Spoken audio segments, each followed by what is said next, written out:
Hey guys, we're going to get started in just 1 second. I got some great guests coming on tonight. We're going to try to make this quick. Got Dr. Bones and Nurse Amy going to make an appearance. Charlie Hogwood from Ready Go Preps. Sam Kopler. So just give us 1 minute and we'll get this thing started.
Hey guys, It is Forrest. Hope you guys are doing well this evening. Hope you haven't been scared to death yet. You don't need to be. We don't do fear, but I do want to welcome everyone. I got a few slides I want to go through. Then I got some special guests that are coming on, and I think you'll love them. First thing I want to do is tell you about PrepperNet and who am I, because there's a lot of people that they have no idea. My name's Forrest Garvin. I've been in this for about 20 years. I created an organization called PrepperNet. We're a group of like-minded individuals that would like to just have better responsibility, individual freedoms, and prepare for disasters just like this. We have meetups throughout the United States. I have city leaders. We have an entire communications team. It's very organized, but I can't take any credit whatsoever. We have a lot of great volunteers throughout the United States. We're actually in, I think, 65 cities in the United States, and with a leader that can help you and train you.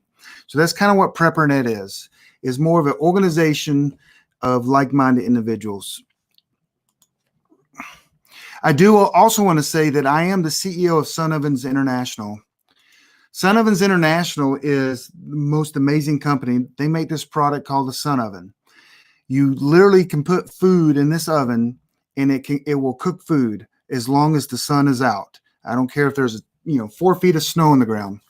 But I do want to mention this thing saves lives. And so when you buy a Sun Oven, it saves lives overseas. The leading cause of death in the continent of Africa is smoke inhalation for younger kids and respiratory infection because of their mothers or fathers cooking on an open fire in their hut. And still, a third of the earth still uses wood to cook. So I do want to mention that because I did invite a lot of my Sun Oven people to this video. Also want to mention that I do a thing called the Prepping Academy. It's a podcast. It's mediocre, but that's the great thing about podcast in this space is there's a lot of mediocre podcasts in the survival and prepping space. Sorry if you do one, but there's some great ones too. But it's Kyle is my host. And you can get it on all the different streaming services. You can find it. It's called Prepping Academy. And it's 100% free to listen to. Like tonight, it's free. Next, I do want to mention that last week we went live 6 nights in a row. And here's some of the guests that we have. And so I asked these guys questions about the coronavirus and what to do. And you can find it on our YouTube channel, this channel you're on right now. And here's some of the guests. These are some of the biggest names in the prepping survival industry right here. And they're great. And they're all coming back as well. So tonight we actually have guests of Dr. Bones and Nurse Amy and Charlie Hogwood. And if you look on down, Samuel Kopler. I've been saying that wrong and I've been corrected many times. And so I'm going to say it right. Kopler. And I've been watching the show. That's pretty cool. Anyway. Next slide is, I do want to say that we're not here to spread fear. For God hasn't given us the spirit of fear, but of power and of love and of sound mind. So we'll talk about things and it may get you nervous or you may get scared, but that's not the reason we're doing this. We're doing this to educate people so that when they go through tough times, just like we're going through now, you'll have the knowledge and you'll have the confidence of doing a few things that you've never thought of possibly before. And we're going to share some things that I'm sure one of them is going to rock your world because it rocked mine. And it's just a simple thing, but we're going to share some few things with you guys. I got experts. I do want to mention, I offered this free last weekend and they won't let me offer this free right now, but it is a book I wrote and it's dirt cheap. The downloaded Amazon, I think it's 99 cents or $1.99 on the Kindle. But I don't like charging for it, but having it on Amazon, they make me charge for it. And I think it's at the lowest I could possibly put the book. It's not don't think it's a novel or anything. It's like 80 pages or something. But it's a book I wrote about Christian preparedness. And I tell you what, if you wait as soon as I can put it up there for free. If you're worried about the $1.99, or I don't even know what the book price is, but literally last weekend I gave away 1,500 books, online download copies, not actual physical copy of the book, but you can buy that as well, and it's on audio as well. And they won't let me do it this weekend.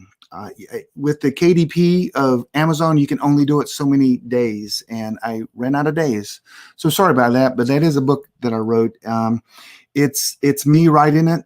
It's I don't write like Stephen King. I did get some amazing people to edit it, and so it should be factually accurate when it comes to the Bible verses that I use in there.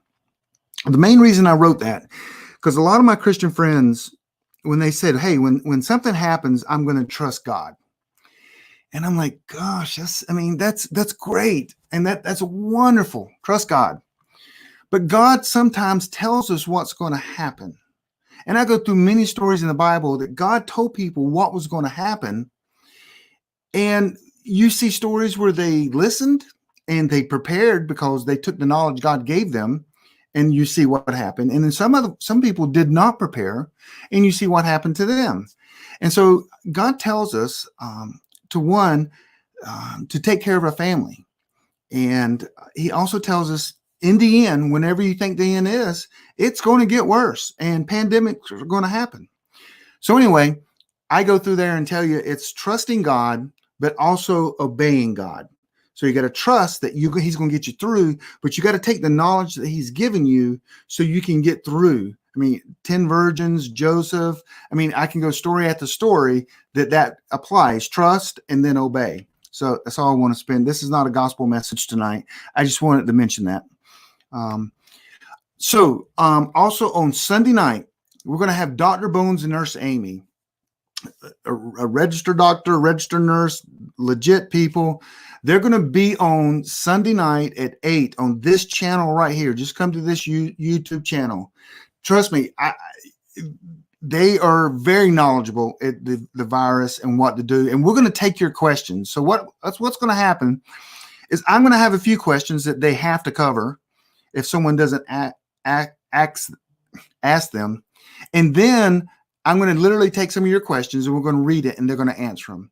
And that is a true doctor and nurse that understands things like the virus and preparedness, and that you can't go out and get hand sanitizer right now. Well, guess what? There's some alternatives. And it's just not washing soap. You can make your own hand sanitizer. We're going to cover that. And so a few other things. And I'm going to ask them a question too. It's going to rock your world about this. Can y'all see that at all? Woo! About this right here. What everybody wants. I'm going to sell this for no, I'm kidding. So, but that was on Friday night. Oh, excuse me, Sunday night. This Sunday night. And so, guys, if you love me or hate me, I don't care. We're going to be giving you some great information.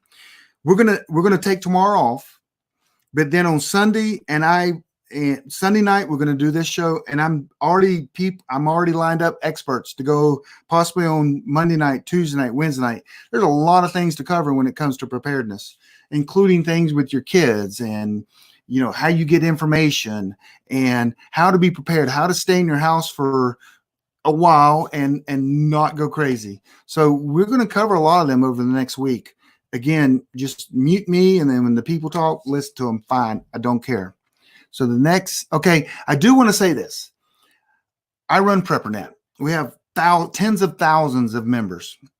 We have a Facebook page. There's some of the greatest experts, most knowledgeable people in the world on our Facebook site. Just look PrepperNet up on join the Facebook. I'm telling you, some of the smartest people in the world. I'll tell you a story about one lady. She's been a homesteader, and she grows most of her food. She makes her own medicine. She made essential oils back before a lot of you guys were even born, like 30 years ago. She's lived off the grid. She is amazing. And she is on there, and you can ask her questions, and she knows everything about everything I don't know, like herbs and spices and all this kind of stuff. So anyway, she's one of the members, and it's crazy the talent we have on there. And my city leaders are on there. it'd be a great site to just, if you have questions, let's say you have a grandfather, he has asthma or something, and you want to know, okay, what other things can I do if I can't get my medicine, or how to protect him. These people can answer your questions. We also have moderators that make sure that the answers are accurate. Also, if you go to preppernet.com, and this isn't a commercial, there's no money here at all. Preppernet.com, because I would like to be able to email you when something's going live. And I have a mail. You join. It is a basic membership for preppernet.com. It's basic and it's totally free. And you get access to some rooms that open up by just giving me your email address. Then when things like this happen, I can email you. I'm very terrible about sending emails out. The only time I send emails out is when there's an event like this. So you're not going to get spam, but if I have your email address, you can be notified. I don't send information like, hey, try this, send it to, if it's not an event, I usually don't send an email. So anyway, but that's at preppernet.com. Basic membership is totally free. And I will email you when there's an event going on. That may be it. Okay. So that is it. So I did want to spend just a few minutes in talking to you guys, and I'm sorry you're going to have to stare at me at this. But so today, Trump announced an emergency, executive order to declare a state of emergency. So I'm going to bring up a page I want to show you guys. You guys have seen this page before. I see my guests lining up, which I love that. So I'm going to share this. Let me share this window application. Nope.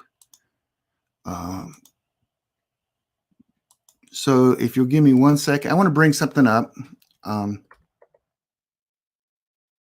show you guys. Again, we're not doing this to scare you. We just want to bring up some facts. Okay, so I'm going to now share the screen I just created. Chrome. Here we go. This is just mainstream stuff I want to share with you guys. So as y'all can see right there, who knew that there would be a commercial on that page? Okay, you can tell this is not my normal browser. I use Firefox and I get no commercials in my browser the way I have it set up. So let me go back here. Okay, I want to make sure you guys can see this. At the very top, it says CDC nightmare scenario, 1.7 million deaths. That's in the United States.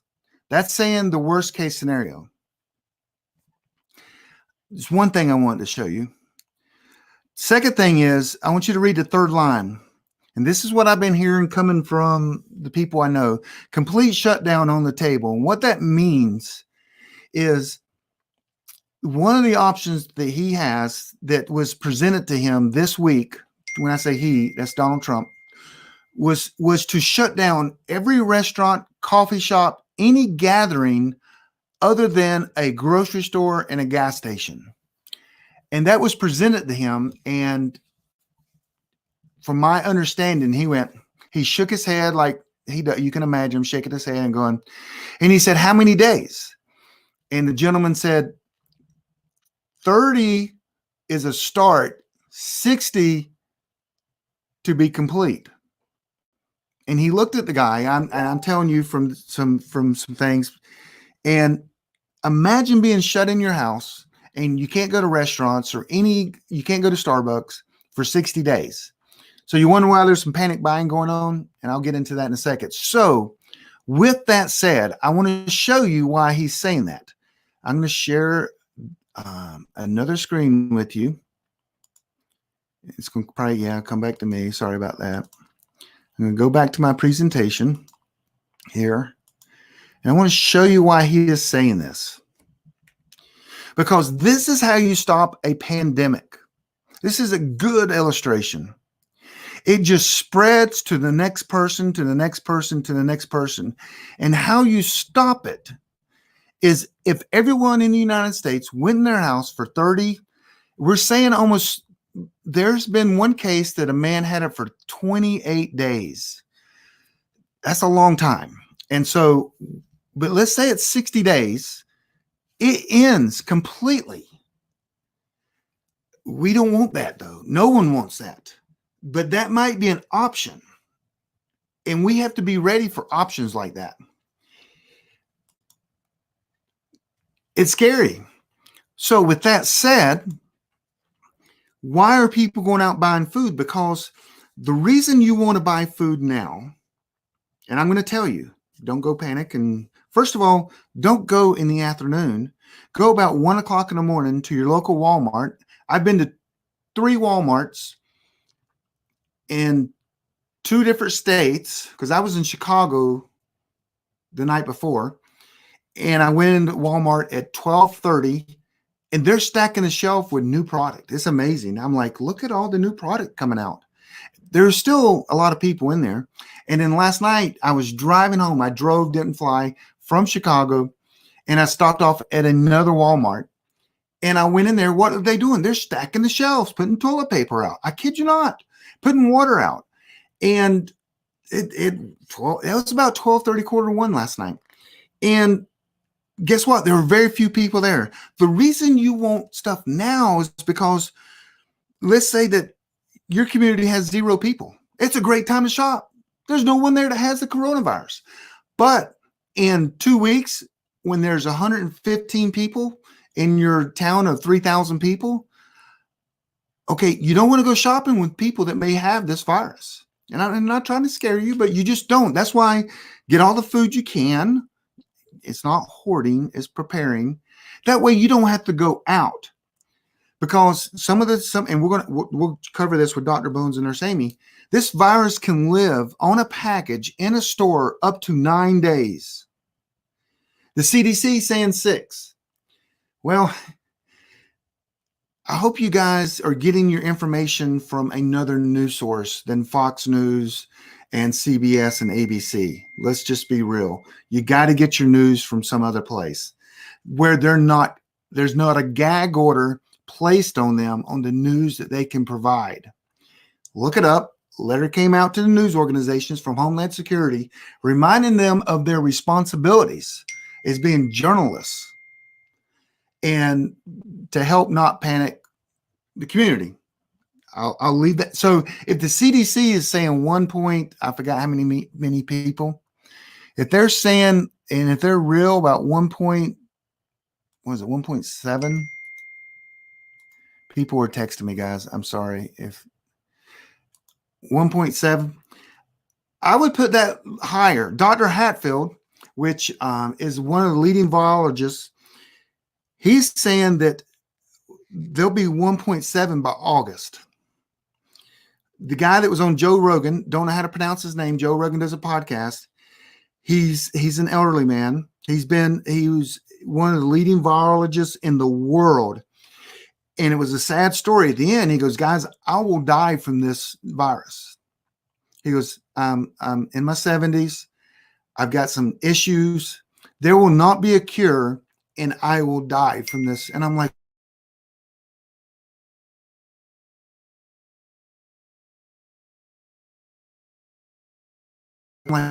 it was kind of crazy. I hope. So anyway, don't get your news in many places. So it's bad. So that's why you want your food.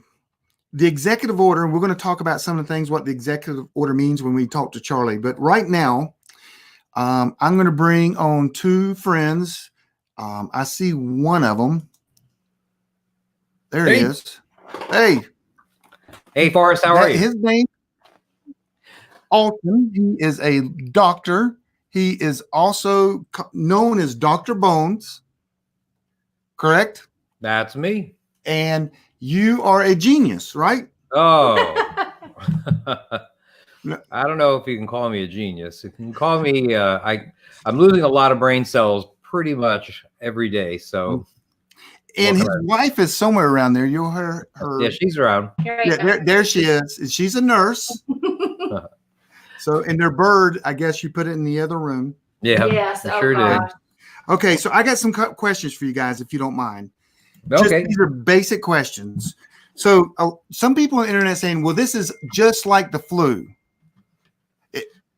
I've heard that. And then other people say, this is not the flu. Panic now.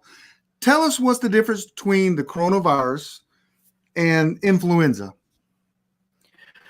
Well, influenza, of course, is something that we have seen pretty much come seasonally every year. It's different every year, of course. It does have like any virus, it has a tendency to mutate. So you'll see a lot of people who wind up with the flu this season. And this year, by the way, has been a relatively bad year for the flu. And then right on top of all that came COVID-19. Now, COVID-19 is actually the name of the disease. SARS-CoV-2 is the name of the virus. And they are pretty different in terms of what they are. They're in different families. One's a coronavirus, and another one is influenza, one of the many different types of influenzas that we have. And the truth of the matter is that, well, the flu is something that is pretty contagious, but it usually has a much lower death rate than the COVID-19 virus. Now, the COVID-19 virus, now don't stop before you get scared or panic or anything like that. The COVID-19 virus has it's possible that it may have a 3% death rate. I've been seeing that. If you look at all the total cases and you divide that by the total number of deaths so far, it says 3%. But in truth, there are a lot of cases that have not been identified. Mild cases, people who decided to stay home, either in mainland China or any of a number of other places, even in the U.S., and just don't want to get into some overcrowded, understaffed hospital and wind up being forgotten, like many hundreds might have been in China. And I'm sure that's exactly what happened in places like North Korea, where you haven't heard a thing about it. So the thing with it is, even if we say that the death rate isn't 3%, let's say the death rate is 1%, we call it 1%, which I think is more accurate. It's still about 10 times more lethal than the flu. The flu's death rate is about 0.1%, and 0.1% is usually in old folks. Now, where they're similar is that both COVID-19 and the flu have a tendency to be worse if you happen to be elderly and infirm like me. And so the death rate among folks that are in my age group who have various medical problems like I do, that is higher. That means that if you are somebody in your 40s, 30s, 20s, even in your 50s, the truth of the matter is that the death rate probably is much lower than 1%. And so that's something that I think everybody should take into account, that this is being treated as if it's one of the plagues, from ancient Egypt, but indeed it is just another one of those infectious diseases that has a high rate of contagiousness, but indeed it probably is going to be seasonal. I believe that it will be dealing with this for a couple of months, and then it's going to slow down as weather gets warmer, and indeed it probably will come again next year. Now, the good news is that by next year, we may have a vaccine against it, or may have some other treatment that may work against it. Last year, there wasn't a one-day flu treatment. Now there is. Right. Xofluza is a treatment that is replacing Tamiflu in a lot of places.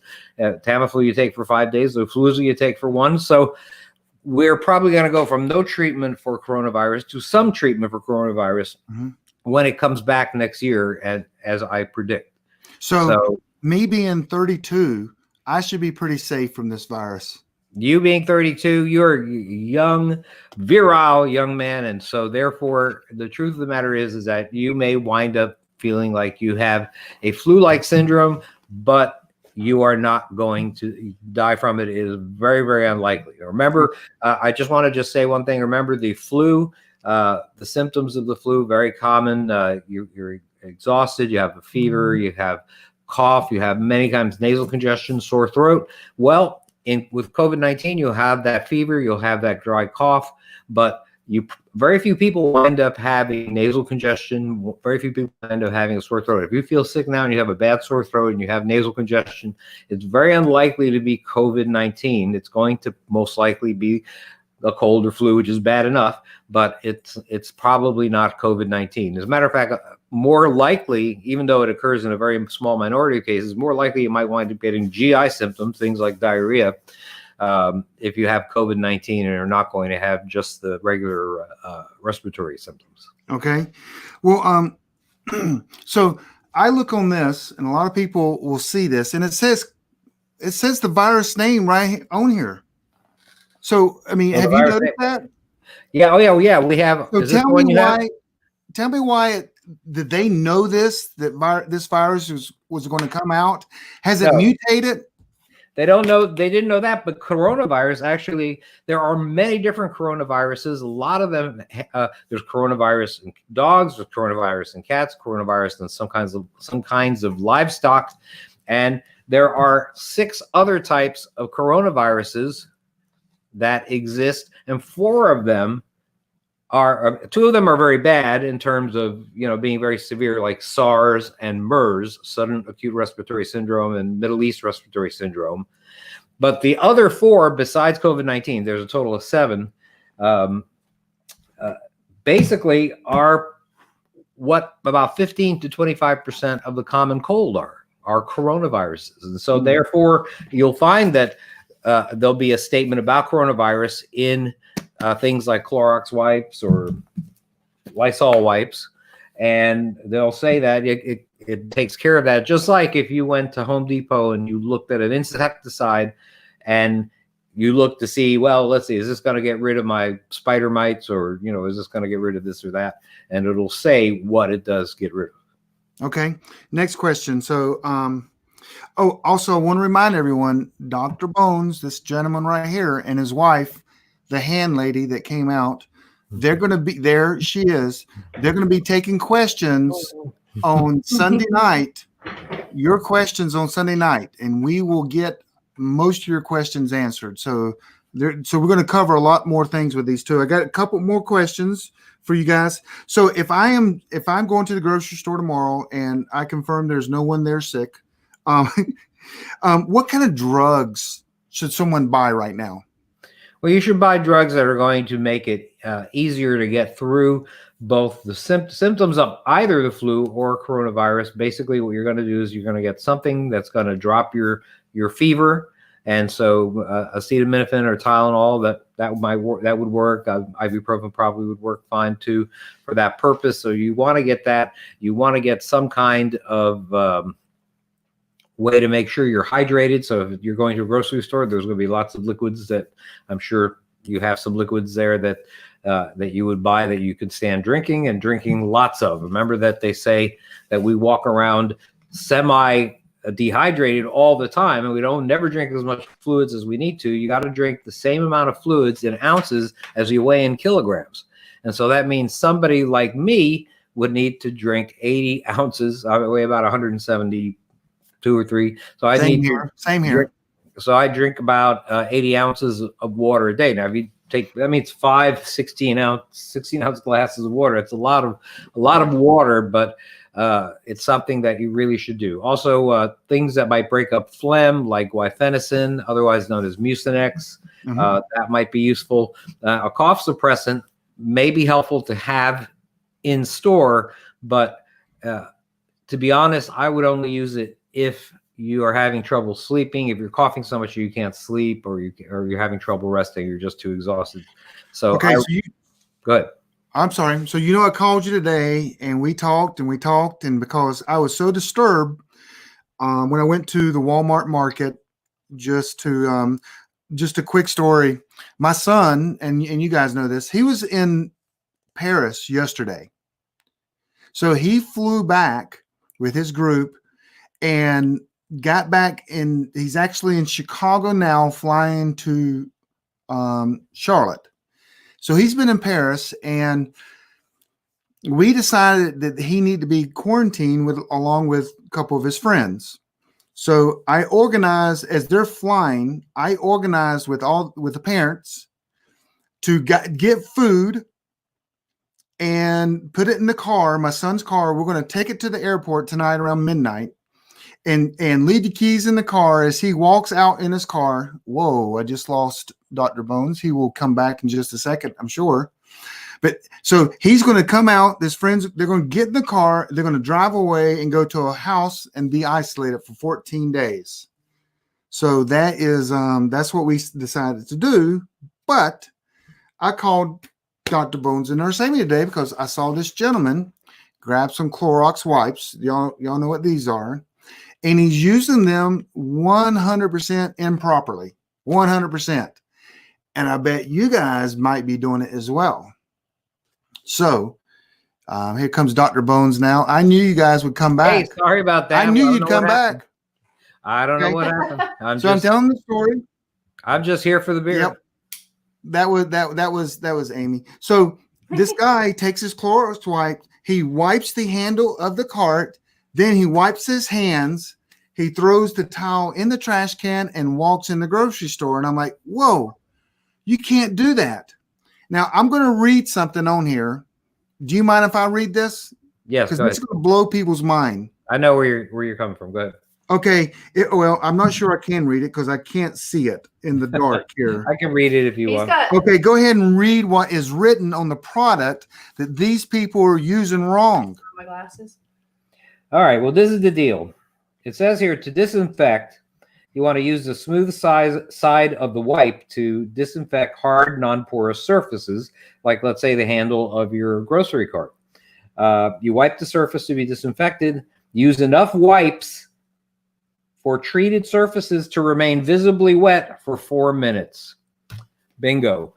So what that means is that if you aren't constantly using, I mean, you should probably get 2 or 3 of these wipes because you probably need it. And keeping that handle visibly wet, you aren't killing what's on the grocery handle. And you're not killing, for example, what might be on your countertop. Now, things that have alcohol on them, if you put a bunch of hand sanitizer on your kitchen counters, it would dry out and be dry before it's killed everything.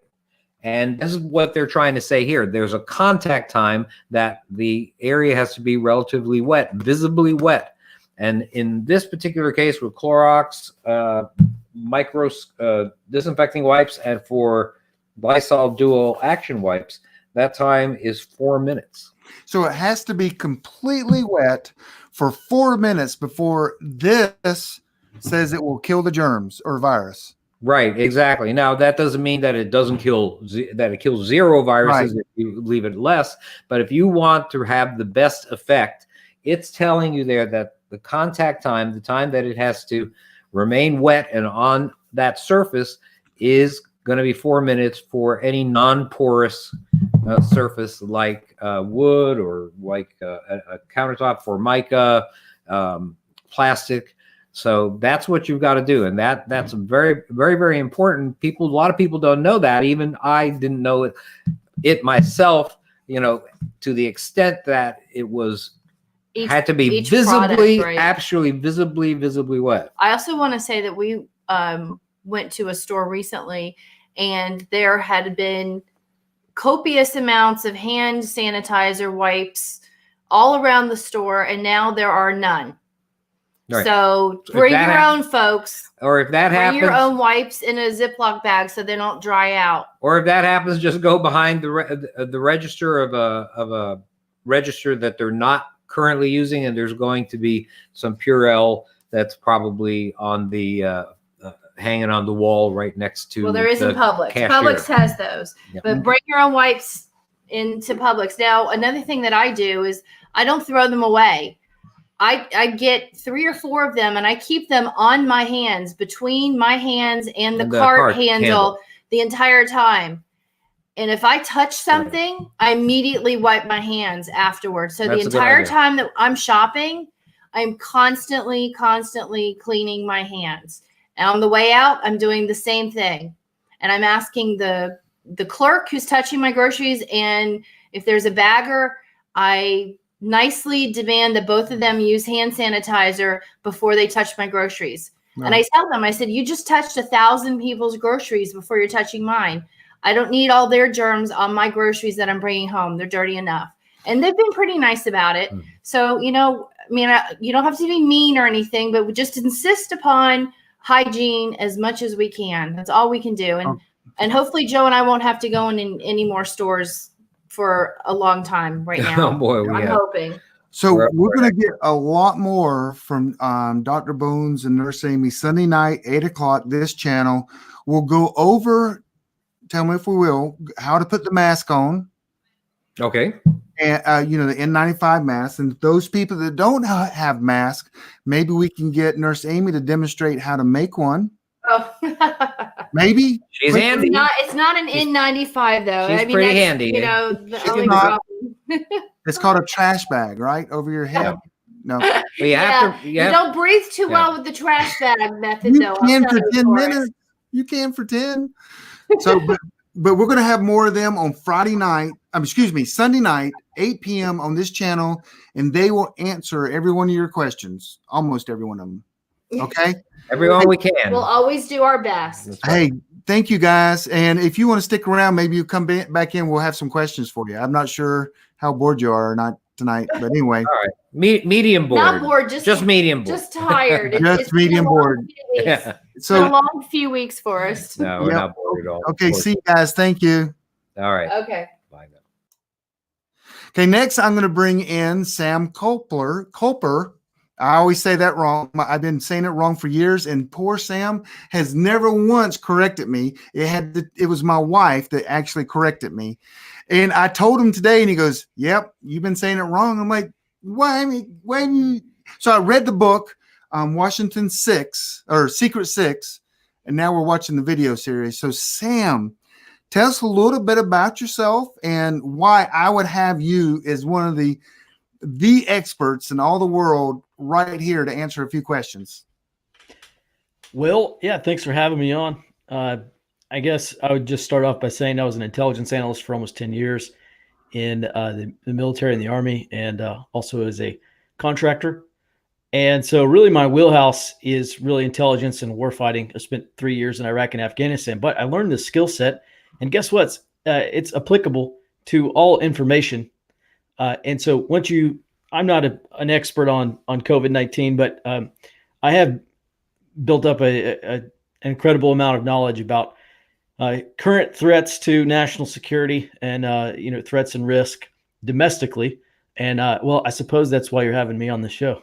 Yeah, and you run an organization called Forward Observer, and you teach people how to get not only to get intel that can actually maybe protect them or save them or be useful information. Because the reason I wanted to have you on is because some of the information we're getting online, even from the CDC, is either lagging or not truthful, or maybe also there's intel that you can get just in your community that can help you, correct? Yeah. I write a daily intelligence brief on all this stuff. And, I do the best I can to sort out all this information. I think one of the most important things we can do is seek out multiple sources on this stuff. Okay. That's, if we just rely on one source, if we just watch Fox News, we just watch CNN, we're going to be a lot more vulnerable to learning or believing information that may be incorrect. But when we seek out multiple sources, we can, potentially, identify maybe a consensus, or at least identify an alternative perspective on a certain piece of information and be much better informed. And yeah, I do. I really focus, like you just said, I really focus on the local security situation, because in an emergency, what happens in LA or what happens in DC or somewhere else. I mean, I'm here in Austin, Texas. That's the national level stuff is going to affect me much less than what's happening on my street or on the other side of town.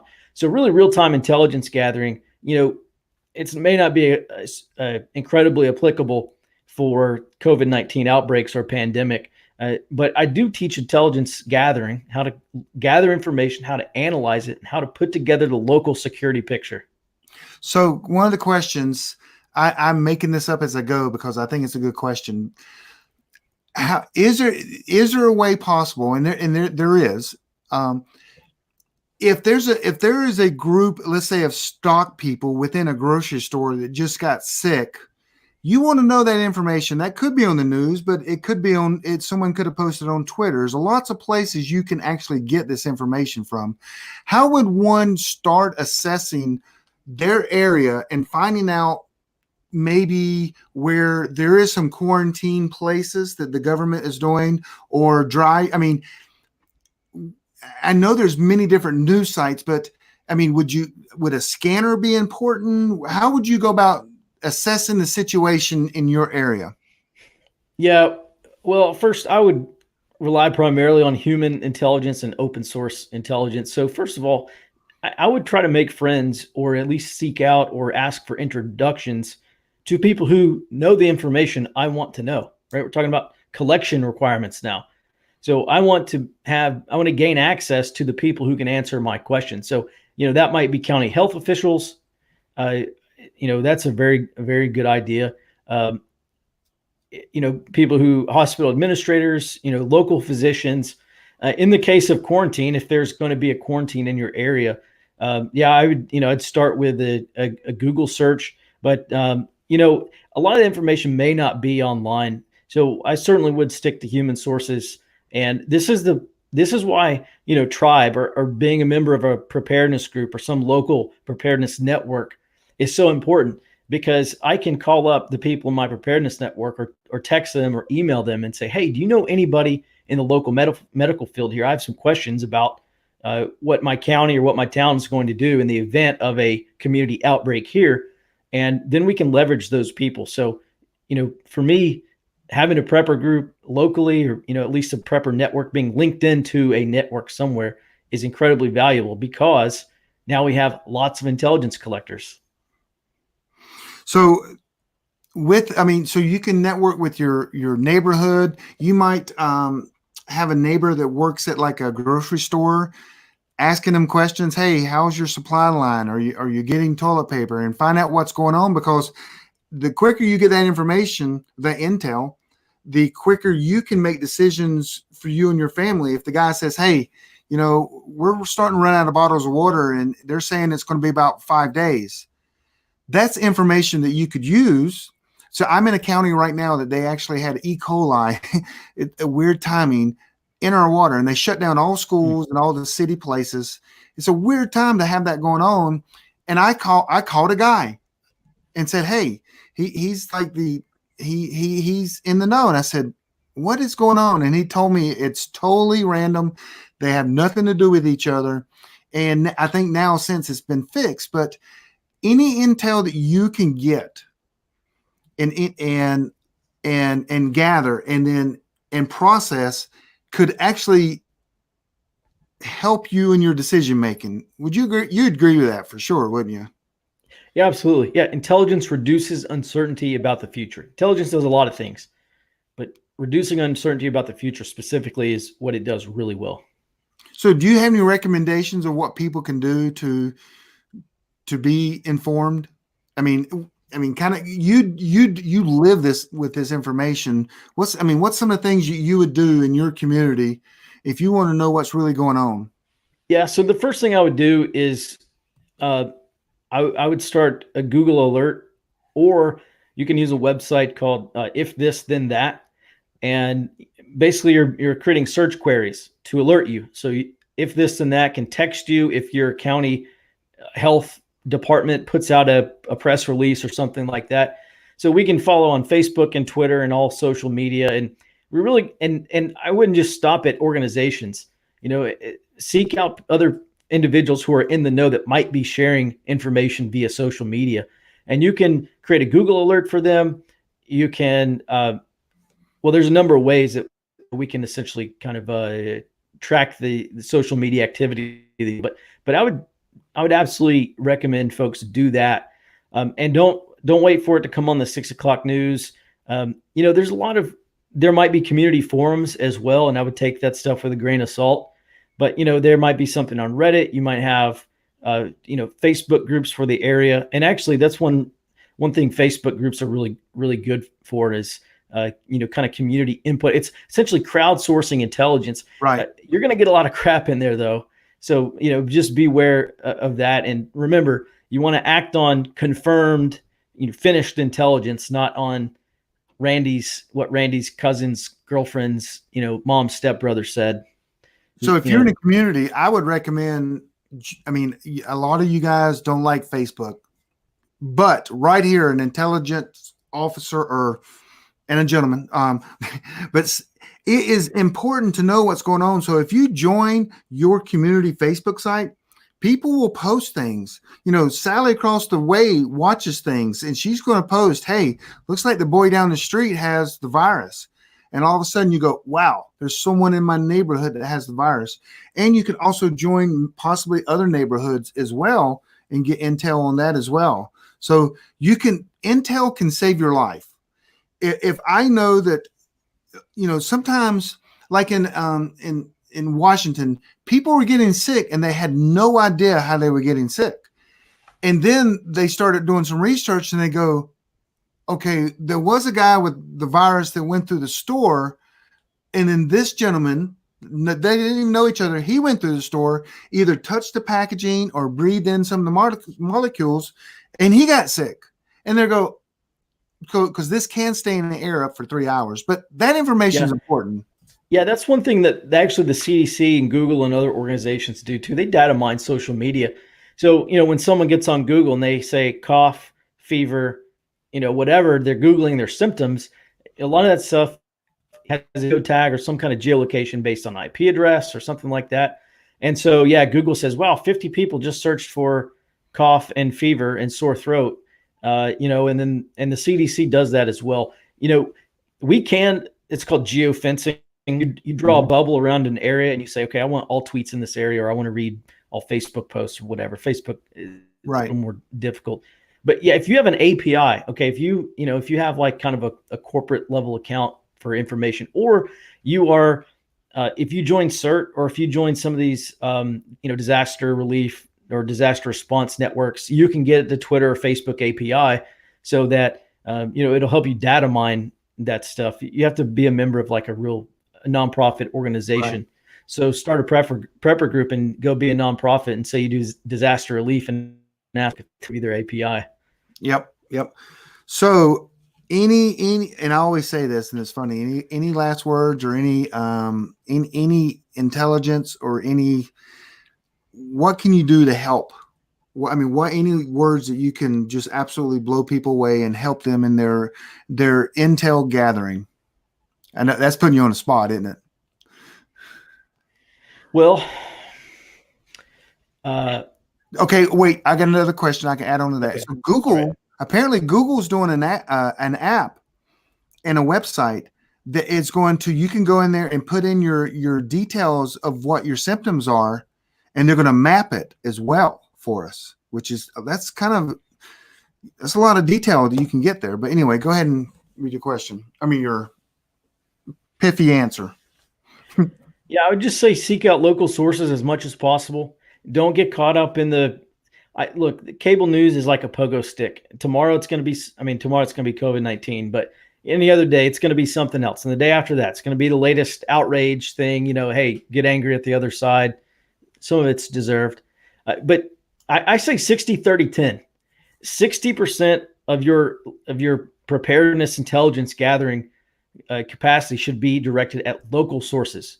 So 60% local, 30% at the county or maybe the state or the regional level, and then 10% on the national level. And that's what we do at the national level, or what we do at Forward Observer is we try to we develop the national picture. So that's less things that our subscribers have to be concerned about. And then they can take those national trends and say, well, how does this equate, or what, how does this apply to my area?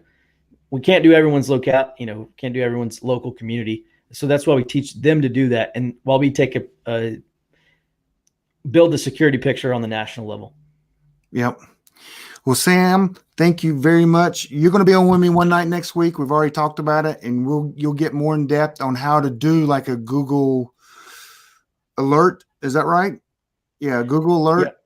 and maybe we'll go in some details on that and some other things that people can do. So, hey, thanks for being with us. And his organization is called ForwardObserver.com, right?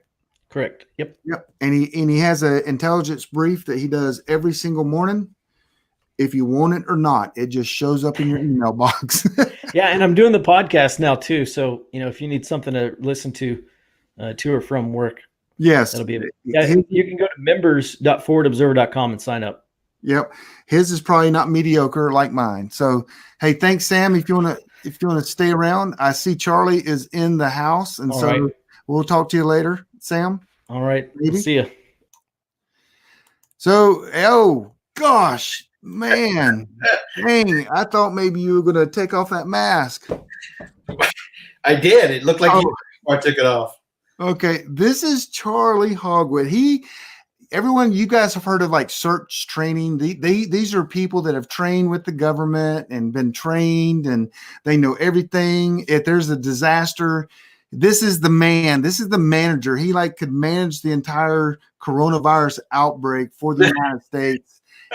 If Donald Mr. Trump, President Trump, just gives him a call, he can take care of it. Well, he used to be my neighbor, so. Okay. And so he runs Ready Go Prep. Yeah, you always mess it up. I always mess that up. I'm so mediocre that I can mess up anything. And he also, with the hat, he runs a company called Survival Dispatch. Well, I'm the editor-in-chief for Survival Dispatch magazine. Yes, and so, but he is a real live, true knowledge brain, pandemic manager, accident manager. So, I mean, tell us a little bit about yourself and what you do, because you can do it much better than I can. Okay, I'll make it brief this time. I promise.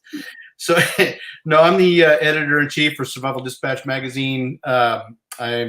So that means I manage all the content that goes into that fantastic magazine, which I recommend everybody check out, because we put out an issue in December. It was very, I guess the word, serendipitous I want to use, called Germ Warfare, that talks about pandemics and isolation rooms and even how to dispose of bodies. So we do stuff way outside of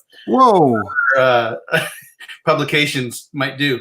But we have a lot of videos. We have Chris Weatherman, Angry American, Alan Kay. We have a lot of, we have Such and Matt Tate and all these guys doing lots of videos and updates and stuff at Survival Dispatch. So it's really, it's a whole different animal. No advertising in the whole magazine. But I also run ReadyGoPrep.com. I've been doing disaster consulting for, as long as about the same time we started up with Joe and Amy. With Doom and Bloom. So it's been I guess 10 years now we've been doing that. I've got 15 years in the U.S. Army as a scout. And I work with emergency management. I work as a CERT team director in my county. And so I teach a lot of disaster preparedness, a lot of consulting, a lot of contingency plans. So planning is my specialty. I don't really do rubbing sticks together and stuff like that anymore. No, and what I do now is how to build your emergency operating plan, how to be aware of this, how to build a pandemic plan, how to build your food storage. I wrote the Survival Group Handbook, The Unraveling. Let's talk about that. That book made me so mad. What are you mad about? Your book, The Unraveling, I remember I read that book in like one day. Do you have a photo of it with you with you? Of course you do. A good author always does. Naturally. I read that book. Now, I listened to it. So, yeah. And I was so mad at this guy because I literally. Joe right there on the back. Joe and Joe? That's Dr. Bones right there. Dr. Bones is in your book, on your book cover. So I remember texting you saying, I think it went like, I hate you. Yeah. I'm washing my hands and using sanitation wipes and, everything every 15 minutes because it's a pandemic in your book. Mm-hmm. It is actually, yeah. And the funny thing about it, maybe not funny, the illness I call the shadow flu, as it starts out in the book, was designed specifically to be super hot, to be super contagious, and but you're asymptomatic for a while. And it turns out well, I don't give away too much of it, but it's very similar to this one. You created this virus. Yeah, yes, I created this virus, like States art in this case. Okay, well, Charlie, the reason I have you on is because you are a planner. You know what the government's going to do, when they're going to do it. You know, you're part of the government, actually. No. Okay, no, you're not. So I've got connections. So the government today declared a national emergency. Yes. What does that mean to me and my family in my house? It means that by declaring a national emergency, it frees up federal funds to about $50 billion. It opens up the checkbook for things. It opens up the national stockpile for supplies and things that can be sent out to support all the operations from medical to, logistics and everything else. It means that FEMA can be involved. And but before everybody worries that there's going to be a camp or something, FEMA is a logistics coordination agency. Their job is to find out what you need. And they've been activated because the National Emergency Declaration actually enacts the Stafford Act. So normally if there's a disaster like a tornado or a hurricane or something like that, only after the local, because remember the key word for disasters is all disasters are local first. No matter how big or bad it is, it started somewhere locally. So once the local assets and resources and manpower have been exhausted or stretched too thin or incapacitated even, then the levels of government from community to county to state, now the governor can say, hey, I want to go ahead and call the president, ask for an emergency declaration, and they can enact the Stafford Act and then start sending in federal resources to support that. Because of the Constitution, the government it really isn't supposed to start dumping federal resources into a community without being asked. So if I am, I'm almost embarrassed I'm going to ask this.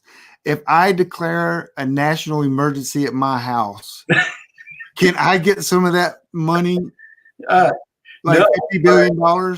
No, but if Congress will fiddling around, there's a number of acts their bills that are trying to push through that will help people. So this is going to get worse before it gets better. This is going to be one of those things that's going to go on for weeks and weeks and weeks, months.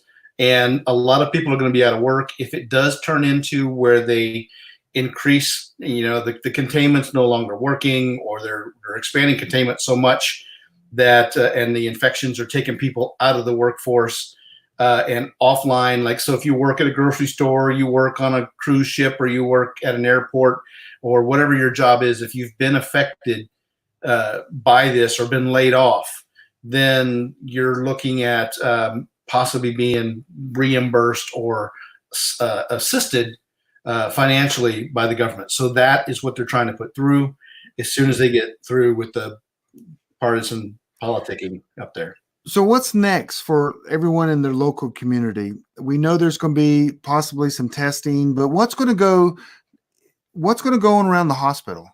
Well, here's the thing. What they announced today is they do not want you to go to the hospital. Do not show up at a doctor's office and say, hey, I'd like a test. So the entire rollout of this thing from the very beginning has been botched. Because the leadership came out and said, well, the flu is worse and everything else. And it just, even today, that has persisted in the community. I've been out in the community today asking questions, and people are still saying, oh, it's just the flu. I'm not worried about it. Well, okay. But here's what we're trying to accomplish, or here's what the government's trying to accomplish with the emergency declaration.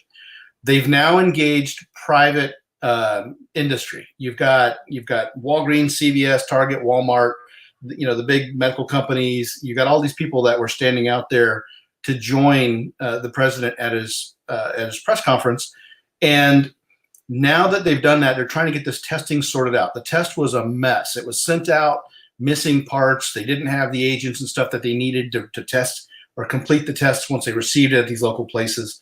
So now what they're doing is they're trying to redo the test. They're trying to get it out into more places, let private industry that'll be LabCorp and Quest to get involved in that. Walmart and Target and CVS and Walgreens have volunteered portions of their parking lots to establish these mobile testing centers. So what they do is they do not want you to show up at a hospital sick, because now you've exposed everybody in the ER. Right. And that is a problem. So now you call ahead, or you go online to this big website that Google is in the process of building right now. I don't know when it's going to be out, if it'll be out this weekend, maybe. So you enter in your symptoms in your computer, and it'll say, okay, I got the dry cough and I got a spiked fever. And now it will say, okay, I live in this zip code. You're going to go to, you now have an appointment to go to a drive-through testing center at a parking lot at one of these places. You pull up in your car. It's supposed to take about 15 minutes per vehicle or per person, trying to work that out. And then they take a swab test, and then, they're all wearing all their suits and everything so that they don't cross-contaminate other people. And then they collect those tests, and you drive on, and then they will get back with you, ideally within 24 hours, because there's not a point of testing operation yet. You can't swab, click it, and say, okay, look, yeah, you're positive. That's not happening yet. It's still got to go to a lab. So what they're trying to do is a term that they use called flattening the curve. And I think a lot of people may have heard that, but it's not really been explained as what that means. And what that means is flattening the curve is, right now, if we did nothing and we just let this happen, and we would let everybody just get sick, it might be over quicker. There you go. That's the curve. So you would get everybody sicker, but it'd be over quicker, but you would lose more people because you've exceeded the healthcare system capacity, which is the dotted line that you see on your screen. So what they want to do now is by enacting these containment measures, the medical containment, which is similar to quarantine, which again, like, we don't use that word anymore really, is to slow it down as it progresses through the community, to give time to the medical facilities to avoid that surge capacity that overwhelms the system. So right now you got hospitals that have all of these, you've got elective operations and surgeries and treatments, and you've got people that are in there for now. And so it'll give people time to clear that out, the bed space, the medical capacity, and you'll have fewer people. And the idea, instead of having that spike in that curve and a lot of people dying unnecessarily and not having enough bed space, we're going to flatten that curve so that it comes under that dotted line of healthcare system capacity. And now we can deal with it. It is going to extend the period that we are in this crisis, but it will also reduce the severity and reduce the unnecessary loss of life by doing it that way. But so now, with all that being said, how does that affect you? You're saying, okay, well, what does all this mean? Well, it means that if you get into a car crash, or you get sick, or you get injured, or somebody in your family needs otherwise medical care, the hospitals now are not overloaded and leaving you out in the street, until they can get to you. So right now, Italy is unfortunately in that exceeded surge capacity, and they are advertised that they're making choices between old people and young people. Who are they going to give the treatment to, because they don't have the ability to do both. So they're actually choosing who lives and who maybe doesn't. And so that's how it affects you by doing this process. So that's how that affects you. Also, I'm not sure. If you get this virus, which you're going to get it, they're saying 70 to 80% of the people in the world is going to get this. Right. And some of the numbers are outrageous when it comes to death, but you want it. You don't want it in the beginning because it's a new virus. You don't want it in the beginning of the bell curve. You definitely don't want it in the middle of the bell curve. You want it at the extended part to the far right, where maybe we have a vaccination. We know how to treat the symptoms, and the hospital is not completely, packed with people that are sick. So if you do, so that's where staying at home, washing your hands, making sure that you're not around other people, can save your life. Well, it's not just yours. And here's the thing is, people say, well, I'm not worried about it, because it's been said that 80% of the people will have, minor symptoms, or, and then probably some people may never even know they had it. Okay, that's great. But here's the thing. If it's not just because you're older or immunocompromised and all that stuff, It's that you take that and now you go somewhere else because you didn't want to wash your hands. You didn't think it was a problem for you. You're like, whatever, I get it, I can go on. You take those germs to a child who might be immunocompromised. It goes to a daycare, or it goes to the nursing home, or it goes to, the grocery store, and somebody else gets the shopping cart and doesn't know how to use the wipes, and you're carrying that on.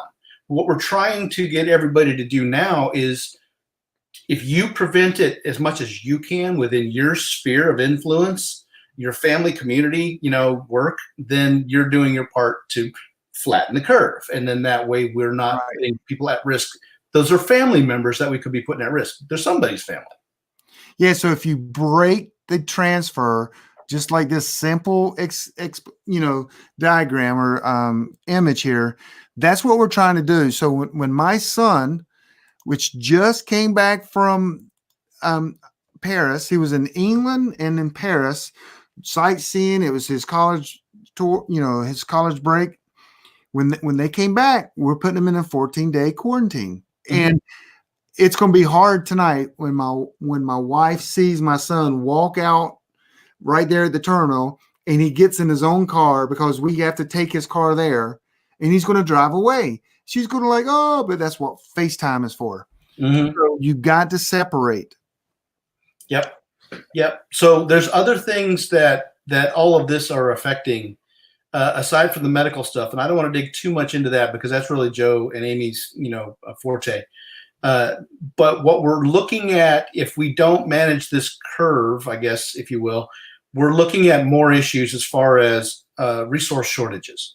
So we're already not getting the containers coming in offshore. And in my research lately, what I have found is it is incredible the amount of stuff that gets made for us offshore. And now that it's not coming in, it is really affecting the manufacturing supply chains, distribution over here. So you might not get your car fixed or your wash machine fixed. You might not be able to buy a phone. You might not be all of the precursors for medical supplies, the masks, of course. So many of these other things are now being disrupted. And all right, now it was disrupted on the Chinese end, and it's not coming back yet. Right. But now we're not even at our peak on this end where we're in a good shape to even receive it and then turn those parts and components into American-made products.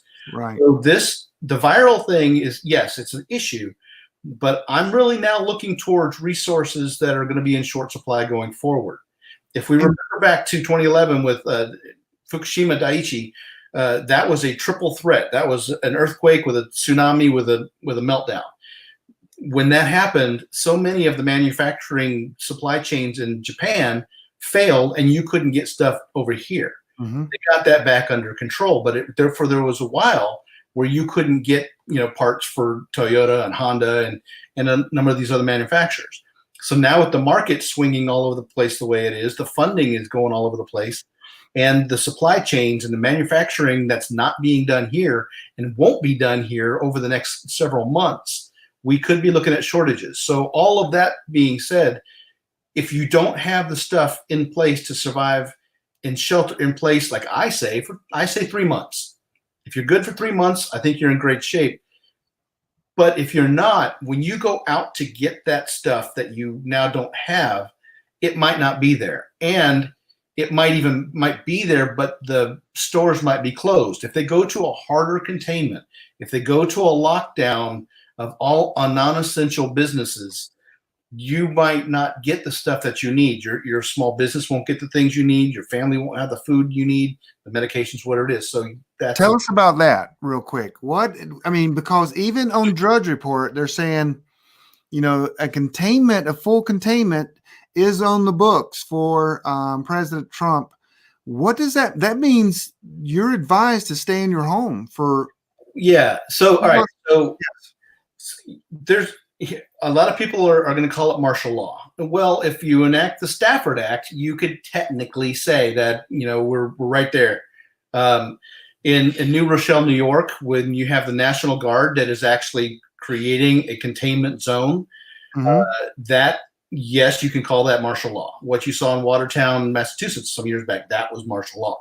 But containment is trying to keep people into a space. Now, the government can use containment with elevated levels of enforcement as necessary. So if they ask you to stay home and self-isolate and you do, that's fine. But if you continue to go outside and violate a curfew or violate the containment orders, or you're known to be a positive carrier of the virus and you get picked up for that, now you might be detained somewhere else instead of the comfort of your own living room, watching PrepperNet on YouTube. So that's what can possibly happen as far as containment goes. There you go. So that's what they did. They set that up and they said, okay. And I just watched that Outbreak with Dustin Hoffman again for the first time in years. Oh gosh. I watched Contagion with my 15-year-old daughter like all the way 2 weeks ago. So, but when it comes to containment, that's what could happen. And if you're in a containment area and all of your businesses are closed, you're not going to get out and get pet food. You're not going to get out and get the food, even if it's on the shelves, because the store's going to be closed. You're not going to run off to your dentist on a moment's notice, for a toothache. You're not going to be able to go get gas in your car, maybe. So you're not going to be able to go to work because work is going to close. What are you going to do now that the schools are shut down? Who are watching your children? Are you watching them? Did you build your survival group like we wrote in the book? Mm-hmm. Because this situation is the first real global situation that preppers are saying, I told you so. Yes. And we were correct, but I'm still stunned how many people that call themselves preppers were saying, I never planned for a pandemic. Yeah. And I don't understand that, because that's one of my top 3, scenarios. So let me go over this though. This map. I want to tell everybody this map, the people that live in that red circle, there's armed guards keeping them inside that circle right now. And that's in New York. Yeah, that's in New York. They're asking you very nicely to stay home. Yes. And so if President Trump, and we'll end this here in a minute, says, I want full containment, it's a voluntary system, he's going to ask all stores like Starbucks, maybe even gas stations, some of them, but the only stores that will be open will be grocery stores for you to go get food. I am not worried. And I've been telling people, buy food, buy food, buy food. It's not because I don't think we're going to run out of food. We'll run out of food that day. They'll bring more food in 1 day or 2 days. The problem is you don't want to be back in if the labor force is ill and right. not at work. Exactly. The labor force might not be there to put it back on the shelves, or you got 100 people in your community that might be going to shop food for that food that you're trying to get. That's what you want to avoid. So this morning we went to the grocery store and they were sold out on all kinds of stuff.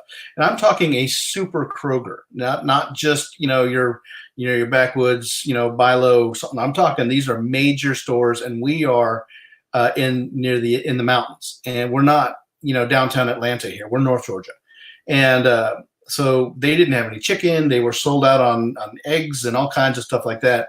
Certainly no toilet paper, paper goods, all those kind of things were already, out. And I went to our local butcher shop, who I like to go to because they'll cut custom, beef and pork and all that chicken and all that stuff for us. And I got there, and it's a very small place, maybe right. the size of a 7-Eleven on the inside, even smaller. And it was slam packed. The overflow from the big grocery stores were in there, and the line to get to the butcher counter, which is what they're known for, was, going out the door. And they had 10 people behind the butcher counter just slinging, meat everywhere, trying to get people out the door. So when your store runs out, there is not a guarantee that what you're looking for is going to be there for a resupply. Right. So let me give another thing here, because I've seen people, preppers and and they've been over there in our chat room saying, I wouldn't go to Walmart. I wouldn't go to Walmart. I wouldn't go shopping now. But there are people that are watching this that don't have food at all. Mm-hmm. And right now, I guarantee you, is the least amount of people in your neighborhood that has the coronavirus. It is the smallest number right now than it will be for the next year. Yeah, it's only going to get worse. Right. So already overtaken the virus. So all the people over there in the chat room saying, I wouldn't go. You're crazy if you go to Walmart. You're crazy yourself because right now there's the likelihood of someone having it in your Walmart right now is the lowest it's going to be for the next year. Yeah. So with that said, go at midnight, go at 3 a.m, set your alarm. I'm serious. They put food out at like midnight, at 1 o'clock. It's stocked, less people there. Yeah, just you got to be careful in the parking lot. Parking lots in those places. That's another. Well, actually, I got a question with that. I'm going to ask that to you right now, if you don't mind. Sure. With a national emergency, does the government have the option to suspend all sales of firearm and ammo? They do, but they have not yet. Now, ammo. So in my sources, in our parent company for the magazine, is a massive, major firearms ammo distribution company. Big Daddy Unlimited is the affiliate company for firearms ammo, all kinds of things, and there is now a severe shortage on ammo at the distributor level. I'm not saying go down to mom and pop's gun shop in the country that they're out. No, we're talking that there's been such a run on ammunition in the last month that it is drying up the stocks of ammo. So you need to have a way to protect yourself, but you need to be able to eat too. So you got to make your decision on what you're going to do. I don't know if you'll find what you're looking for on either of those categories, but I wouldn't wait any longer to go ahead and get yourself squared away for at least another 2 months. I recommend 3. Right. So Amazon still does have razor wire, concertina wire for sale. So what? Yeah. I know, because I ordered another roll. What? You going to wrap it around your house? Look, here's the thing. If you're going to have, no, I don't expect that. Okay. The HOA wouldn't like that. Okay. But I'm the HOA president, so there's that. The idea is if you're going to have a basement full of stuff, or you're going to have a room full of stuff or something like that, you've got to find a way to protect it. So whether it is layered security that when you're not there, or you're standing there and keeping your eyes on it, that's the whole 4D plan that we talk about, that we get into another video. Okay. Well, that's some of the information you hit on exactly. I wanted everyone to understand that everyone's not going to die from this. No. The president said you're probably not going to die. Right. And so confidence there. Yeah. A lot of the problem is the supply chain, which we just talked about. And you don't want to be around other people. So I do want to encourage everyone. We're gonna end this tonight right now, but I do want to encourage, and I'm gonna mention this, and you're gonna kind of laugh and you're gonna roll your eyes. But next week you're gonna come on, right? Okay, sure. You're coming on, and we're gonna go over this. Oh, yeah, calcium hypochlorite. Okay. Now we're not going to show people how to do this. Right. Some of the things over the next week, starting Sunday night, we're going to show you is one, how to make your own Clorox, or bleach. Mm-hmm. Right. That's what you can do with that. Am I correct? You can. That is the primary key ingredient for bleach. So there's a way properly. We're not going to show you how. But there are 150 videos on YouTube that can show you how it's somewhat dangerous. You could die. you could die. Yeah, you could. You could gas the family. Yeah. But if you do it right, you can actually make bleach. You can make. Let me just ask you this, because bleach is on. How much bleach could you make from this little package? Well, how much bleach? Well. Does it say? It should say on that package that treats somewhere around 11,000 gallons of water. Well, so that means it could create 11,000 gallons of bleach in a sense. It will treat. It's made for swimming pools to kill, germs, bacteria, mildew, mold, the stuff that's growing in the water. So with one of these, you could clean New York City. You might Might need a little bit more. And if Okay. I would store that in a plastic bucket because it is going to corrode everything that you got in that room you're sitting in. Right. And so we'll go over that next week. We'll go over how to make your own hand sanitizer with, I'm not even sure who's going to cover that. Do you even know how to do that? Well, New York State is now making their own New York branded sanitizer, and they're using prison labor as manpower to do it, to make 100,000 gallons of hand sanitizer. Okay.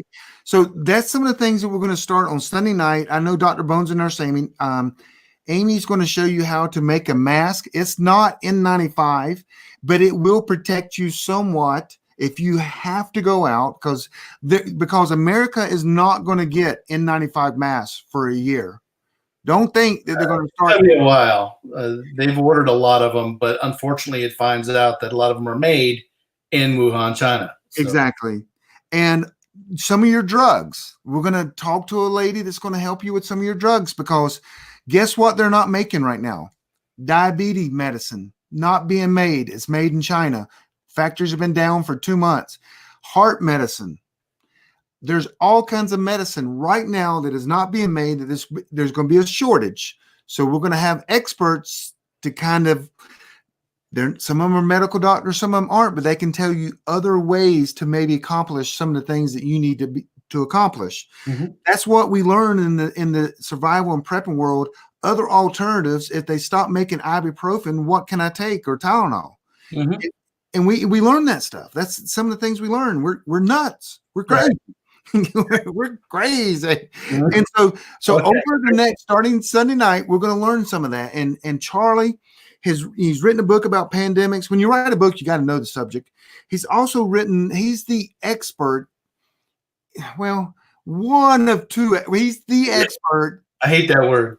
At groups and how to form community within your neighbors and mm-hmm. other people. He's one of the other. I mean, he's the expert. He wrote the book. I'll say that. Well, I'll tell you what, that is revealing itself right now, how important it is to know your neighbors. So how to get community, how to get your family together and work together. So he's going to be on. I'm going to have and go back, and I want to show this slide here. Uh-oh, we got infiltration. Yeah. Yep. Okay, we're almost finished, Charlie. Just give me a second. Actually, Charlie, I'll let you go, and I'll end up with a couple of slides. Okay. I'll see you next week. Look at this little girl there. Just think, she's going to be perfectly fine through this. Yes, thank you, love. Charlie, thank you for coming on. And how can people reach you? You can check me out at readygoprep.com. That's readygoprep.com or insider.survivaldispatch.com. Perfect. Thank you. Appreciate it, Charlie. All right. Thank y'all. Okay, guys, I want to bring up, I've already got some videos right now on this channel that you're watching it from on YouTube. Some of the best experts in the industry.